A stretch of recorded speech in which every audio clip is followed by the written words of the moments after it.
No trecho do Evangelho que ouvimos, Cristo atribui ao Espírito Santo 3 tarefas. Primeira tarefa, convencer o mundo do pecado, sobretudo do pecado de incredulidade. Convencer do pecado em vista da conversão e da salvação. Irmãos e irmãs, o pecado escraviza. O pecador entregue a si mesmo, às suas próprias forças, não pode libertar-se do pecado. No capítulo 8 do Evangelho de São João, Jesus diz aos judeus que não acreditavam na sua divindade, no seu poder salvífico: se o Filho do Homem vos libertar, sereis realmente livres. Caso contrário, morrereis em vossos pecados. Segunda tarefa do Espírito Santo: convencer o mundo da justiça, isto é, do direito que Cristo tem de ser chamado Filho de Deus. É pela ação do Espírito Santo, irmãos e irmãs, que nós reconhecemos a identidade completa de Cristo. Ele é Filho de Deus e nosso Salvador. É pela ação do Espírito que nós acolhemos Cristo em nossa vida como Filho de Deus e nosso Salvador. Terceira tarefa do Espírito: convencer o mundo do julgamento. Ou seja, convencer o mundo de que Cristo, com a sua morte na cruz, venceu e derrotou, como diz o Evangelho, o príncipe desse mundo. Príncipe desse mundo é uma expressão usada pelo 4º Evangelho para designar Satanás. Mundo significa o conjunto daqueles que estão sendo governados por Satanás, estão sob seu domínio, porque escravos do pecado, escravos do mal. O pecado tem causas humanas. Às vezes pecamos porque somos fracos. Outras vezes pecamos porque somos imprudentes, procuramos a ocasião.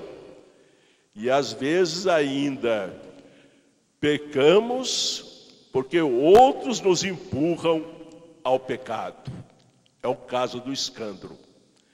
Essas causas humanas explicam o pecado até certo ponto, mas não explicam totalmente a realidade do pecado. O pecado tem uma causa misteriosa. Ele também é fruto da influência do príncipe deste mundo, influência de Satanás, como mostra Cristo no Evangelho. Em Pentecostes, irmãos e irmãs, o Espírito Santo colocou a igreja nas ruas. Apresentou a igreja, como nos mostra São Lucas, no livro dos Atos, todos os povos da terra. Povos grandes e pequenos. Povos conhecidos e desconhecidos. A partir de Pentecostes, o Espírito Santo moveu os pés dos apóstolos, os primeiros missionários, em direção de todas as nações. E a primeira leitura desta missa, tirada do livro dos Atos, nos mostra Paulo e Silas em Filipos,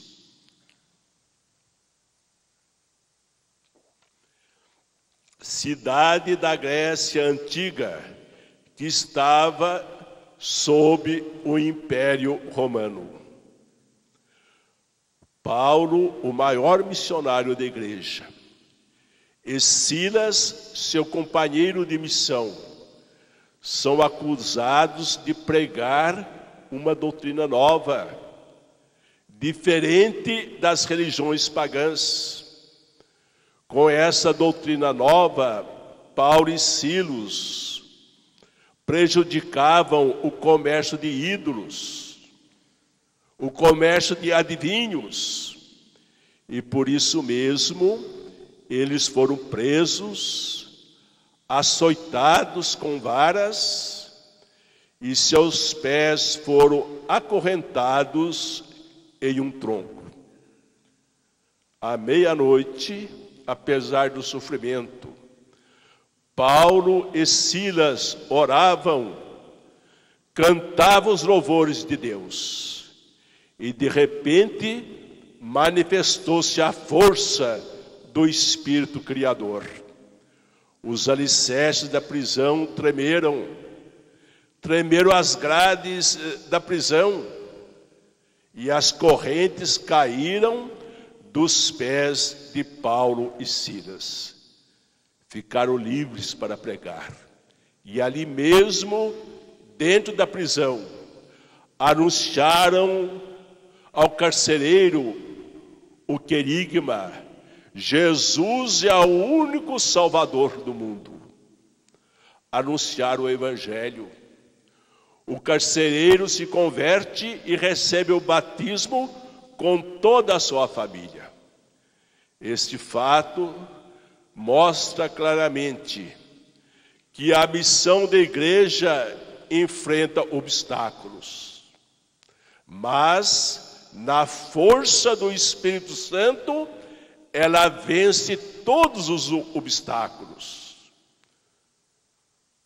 Tantos obstáculos enfrentaram os apóstolos, os primeiros missionários: a magia, a idolatria. Atenas era uma cidade cheia de ídolos, as longas distâncias e, de modo especial, a perseguição.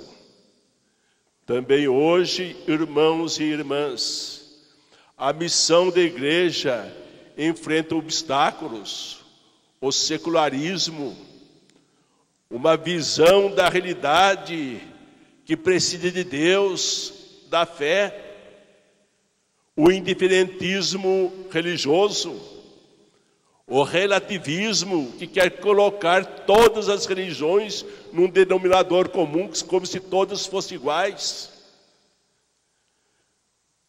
O querido João Paulo II, na sua encíclica Redemptor Hominis, Cristo Redentor do Homem, afirma que os obstáculos mais graves à missão da igreja não se encontram no mundo, encontram-se com frequência nas comunidades cristãs.